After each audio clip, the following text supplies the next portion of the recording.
আপনি এখানে কিসের জন্য আছেন এতক্ষণ থেকে? এটা ভোটের ফলাফল শোনার জন্য আছি। আপনি কি এখানে দীর্ঘ সময় ধরে অপেক্ষায় আছেন, কারণটা কি? ভোট ভালো মন্দ দেখতেছি, ভোট দিতেছি, সুষ্ঠু মতন ভোট নির্বাচন হইতেছে। কি আপনার কি মনে আশা নাই যে আপনার প্রার্থী জয়ী হবে? অবশ্যই আশা আছে, আশা ধরিয়ে তো আমরা অপেক্ষা করতেছি। আমরা ধানের শীষের প্রতি আমরা ধানের শীষকে জয় করিয়ে আমরা বাড়ি যাবো। আচ্ছা, আপনার এখানে দীর্ঘ সময় ওয়েট করার কারণটা কি? আচ্ছা ভাই, আপনার তো দেখে মনে হচ্ছে আপনার বয়স্ক, আপনি মনে হয় তরুণ ভোটার।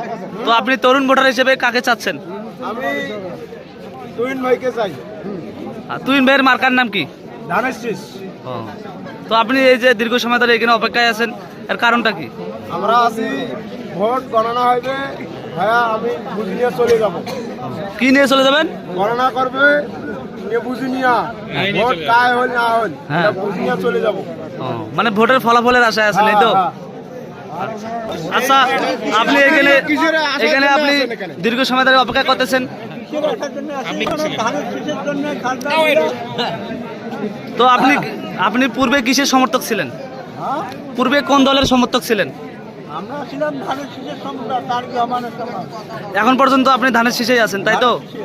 তো আপনি কি ধরনের ফল আশা করতেছেন এই যে এই সেন্টারে, ইটাখলা ইউনিয়ন 9 নং ইটাখলা ইউনিয়নের 6 নং ওয়ার্ডে আপনার আশাটা কি যে ধানের শীষ প্রার্থী হোক? তার মানে আপনি চাচ্ছেন ধানের শীষ জয়ী হোক, এই তো?